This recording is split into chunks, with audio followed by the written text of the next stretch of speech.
शानी ने हर दफ़ा सजीला की बातों को इग्नोर करने की ही कोशिश की है और उसने सोचा है कि वो किसी भी तरीके से अपने रिश्ते को बचा ले, लेकिन ये उसकी कोशिश बिल्कुल नाकाम हो चुकी है क्योंकि उसकी इतनी कोशिश करने के बावजूद भी सजीला का लालचपन, उसकी खुदगर्जी ख़त्म नहीं हुई है बल्कि मज़ीद दिन ब दिन बढ़ती ही जा रही है। खैर, अब देखेंगे कि वो सजीला से जैसे ही बात करता है तो सजीला अब सारे कारोबार को डिमांड कर रही है और कहती है कि मुझे सारा बिजनेस भी शानजे का चाहिए और जितनी जल्दी हो सके ये मामला निपटा लो और ये मामला यानी कि निपटा कर सारा कुछ मेरे नाम कर दो। जिसको सुनकर बड़ा हैरान हो जाता है शानी कि आखिर ये किस मिट्टी की बनी हुई है कि बार बार इसको समझाने के बावजूद कि उसको किसी चीज़ की लालच नहीं है फिर भी उस औरत को समझ नहीं आ रही है।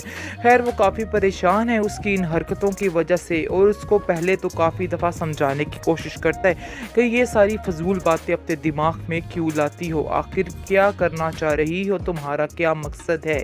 इस पर वो कहती है कि मकसद तो साफ़ है, इसलिए तुम्हें भी समझ जाना चाहिए कि मुझे पैसों की अशद ज़रूरत है और ये पैसा बहुत ही ज़रूरत है इंसान की। आगे से शानी कहता है कि अगर तुम ये सोच रही हो कि इस रिश्ते के बाद ये सारा पैसा, ये घर, ये सारा कुछ मेरे साथ आएगा तो ये तुम्हारी बहुत बड़ी गलतफहमी होने वाली है क्योंकि ऐसा कुछ भी नहीं होने वाला है। ये सारा कुछ जिसका है था, जो इसकी हकदार थी, उसका ही रहेगा। अगर तुम इसके बाद एक्सेप्ट करना चाहती हो इस रिश्ते को तो कर लो, वरना मुझे साफ साफ बता दो। जिसको सुनकर मज़ीद बिगड़ जाती है और कहती है सजीला कि नहीं, ये बात तो तय है कि तुम्हें ये सारा कुछ हासिल करना ही है। अब मज़ीद तुम्हारी कोई भी ऐसी बात और बेवकूफ़ों वाली हरकत सुनने को मैं तैयार नहीं हूँ। खैर, वो उससे लड़ झगड़ कर जैसे ही घर वापस आ जाती है तो उसकी माँ कहती है कि सजीला, तुम्हारा मूड क्यों आज बिगड़ा हुआ है, क्यों इतनी बुरी शक्ल बनाकर बैठी हुई हो। जिस पर वो कहती है कि शानी इस कदर बेवकूफ़ इंसान निकलेगा, मुझे तो समझ ही नहीं थी कि उसको बिल्कुल अकल नहीं है कि उसको ये काम नहीं करना है। वो फिर भी वहीं पर अटका हुआ है कि वो शानजे को उसका सब कुछ वापस कर देगा, लेकिन ये उसकी बहुत बड़ी कमअक्ली है और उसको ऐसा बिल्कुल भी नहीं सोचना चाहिए। जिसको सुनकर उसकी माँ कहती है कि ये हुई ना बात, अब उसकी अकल आई है। पहले तो उसकी अकल घास चरने चली गई थी, लेकिन अब मुझे यकीन हो रहा है आहिस्ता आहिस्ता कि अब उसको समझ आ रही है हर बात की और हर बात को समझ रहा है। मैं बहुत ज़्यादा खुश हूँ इस बात पर। आगे से आप देखेंगे कि वो कहती है कि खुशी की बात नहीं है बल्कि आपकी बेटी के लिए तकलीफ़ की बात है और आपको ये बात खुशी की लग रही है। मुझे तो हैरत होती है आपकी सोच पर कि आप क्या सोचती हैं, क्योंकि आपने जब भी बात की है आपने सिर्फ़ और सिर्फ शानजे का ही साथ दिया है। लेकिन उसकी माँ यहाँ पर उसको टोक देगी और उसको कहेगी कि तुम गलत बात कर रही हो क्योंकि तुम पहले भी गलत करती थी, लेकिन मैं तुम्हारा साथ दे देती थी और कहती थी कि नहीं, मेरी जो भाभी है वो गलत है, तुम बिल्कुल ठीक हो। लेकिन हकीकत यही है कि वो सब ठीक थे, तुम गलत थी। उन्होंने तुम्हें बड़े ही अच्छे दिल और खलूस के साथ अपनाया था, लेकिन तुमने हर बात का नाजायज़ फ़ायदा उठाया और तुमने अपने हाथों से खुद इस चीज़ को जाड़ा था।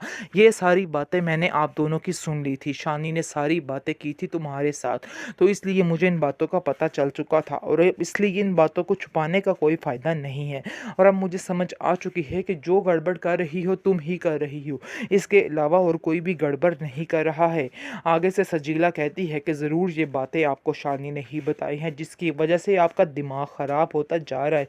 मुझे तो अंदाज़ा भी नहीं था कि ये इंसान दिल ही दिल में कितना क्रोध पालता है और क्या क्या करता है और सारी मेरी शिकायतें आकर यहाँ पर लगाता है। इस पर वो कहती है कि क्यों बदगुमानियाँ मज़ीद बढ़ा रही हो, ऐसी कोई बात नहीं है, मैं तुम्हें पहले भी कहना चाह रही थी। शानी ने हर दफ़ा सजीला की बातों को इग्नोर करने की ही कोशिश की है और उसने सोचा है कि वो किसी भी तरीके से अपने रिश्ते को बचा ले, लेकिन ये उसकी कोशिश बिल्कुल नाकाम हो चुकी है क्योंकि उसकी इतनी कोशिश करने के बावजूद भी सजीला का लालचपन, उसकी खुदगर्जी ख़त्म नहीं हुई है बल्कि मज़ीद दिन ब दिन बढ़ती ही जा रही है। खैर, अब देखेंगे कि वो सजीला से जैसे ही बात करता है तो सजीला अब सारे कारोबार को डिमांड कर रही है और कहती है कि मुझे सारा बिजनेस भी शानजे का चाहिए और जितनी जल्दी हो सके ये मामला निपटा लो और ये मामला यानी कि निपटा कर सारा कुछ मेरे नाम कर दो। जिसको सुनकर बड़ा हैरान हो जाता है शानी कि आखिर ये किस मिट्टी की बनी हुई है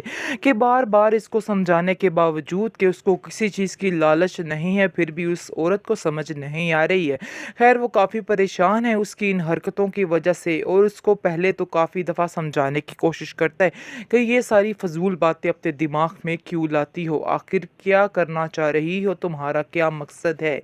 इस पर वो कहती है कि मकसद तो साफ़ है, इसलिए तुम्हें भी समझ जाना चाहिए कि मुझे पैसों की अशद ज़रूरत है और ये पैसा बहुत ही ज़रूरत है इंसान की। आगे से शानी कहता है कि अगर तुम ये सोच रही हो कि इस रिश्ते के बाद ये सारा पैसा, ये घर, ये सारा कुछ मेरे साथ आएगा, तो ये तुम्हारी बहुत बड़ी गलतफ़हमी होने वाली है, क्योंकि ऐसा कुछ भी नहीं होने वाला है।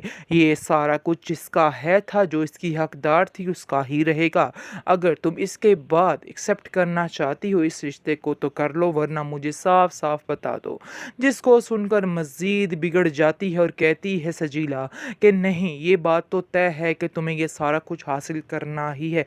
अब मज़ीद तुम्हारी कोई भी ऐसी बात और बेवकूफ़ों वाली हरकत सुनने को मैं तैयार नहीं हूँ। खैर वो उससे लड़ झगड़ कर जैसे ही घर वापस आ जाती है तो उसकी माँ कहती है कि सजीला, तुम्हारा मूड क्यों आज बिगड़ा हुआ है, क्यों इतनी बुरी शक्ल बनाकर बैठी हुई हो? जिस पर वो कहती है कि शानी इस कदर बेवकूफ़ इंसान निकलेगा, मुझे तो समझ ही नहीं थी कि उसको बिल्कुल अकल नहीं है कि उसको ये काम नहीं करना है।